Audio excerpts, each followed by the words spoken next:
L'attore e regista americano John Malkovich si è visto negare il soggiorno al Danieli perché il suo Green Pass era scaduto, una sorpresa per Malkovich e la produzione qui nella città lagunare per le riprese di Ripley, nuova serie TV americana ispirata ai romanzi di Patricia Highsmith.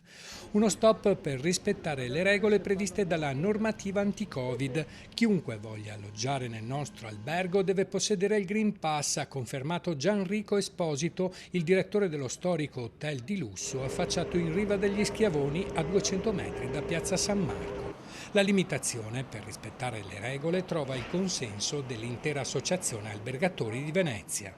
Premesso che l'Hotel Danieli non è associato all'Associazione Veneziana Albergatori che io rappresento e presiedo, mi devo felicitare e complimentare con la direzione dell'Hotel Danieli e lo staff per la determinazione ferrea con la quale sono state applicate le regole anti-Covid.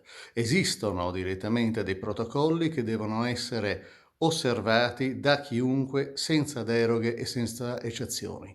Malkovich, per nulla turbato dall'imprevisto, ha ingannato l'attesa facendo spese in un supermercato, mentre la produzione gli ha trovato una sistemazione in una casa privata. Da quando la produzione è sbarcata in laguna viene assistita e seguita dal punto di vista sanitario da una struttura mobile privata nei pressi della Pietà che provvede a effettuare i tamponi molecolari ogni 2 giorni a tutti i membri dello staff.